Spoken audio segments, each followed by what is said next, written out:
Siz bugün nə yaşayırsınız? 2 il əvvəl həyata necə baxırdınız? Bugün baxışınız dəyişibmi? Məşhur Həzrət Əlinin bir kəlamı var. Ondan soruşurlar ki, qeyb aləmi barədə soruşurlar. O deyir ki, əgər qeybin pərdəsi açılsa, mənim gözümdə nə bir şey artar, nə bir şey azalar. Yəni, mən buradan da onu dəyişmədən görə bilərəm. Yəni, heç nə təəccübləndirməz məni.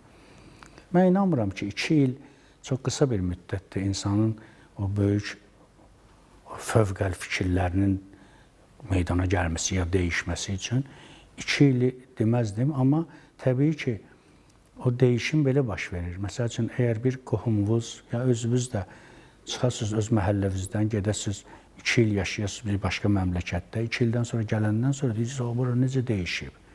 O hasar dəyişib, o ağac, o bu filan. Amma gündəlik o dəyişim gözünüzün qabağında baş verəndə o 2 ili yaşasınız burada, heç bir dəyişimi görməyəcəksiniz.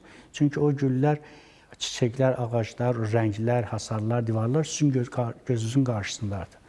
İnsan özünün kamilləşmə prosesini hiss eləyə bilməz. Amma başqa bir cəmiyyətin içinə düşərsə, orada müqayisələr apara bilər.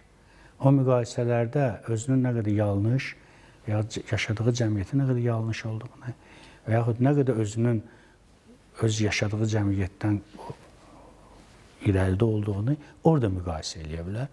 Bizim çox təəssüf ki, müasir dünyada bu qədər texniki imkanlarımız ola-ola daxili aləmimizin müqayisə imkanlarımız çox azalıb. Və mən çox təəssüf eləyirəm ki, bizdən sonra gələn nəsil, baxmayaraq ki, bütün informasiyanı telefonlarında, o texniki vasitələrdə saxlayacaqlar, özlərinin o qərar alma, qərar qəbul etmə o imkanları daha da məhdud olacaq, ona təəssüflənirəm.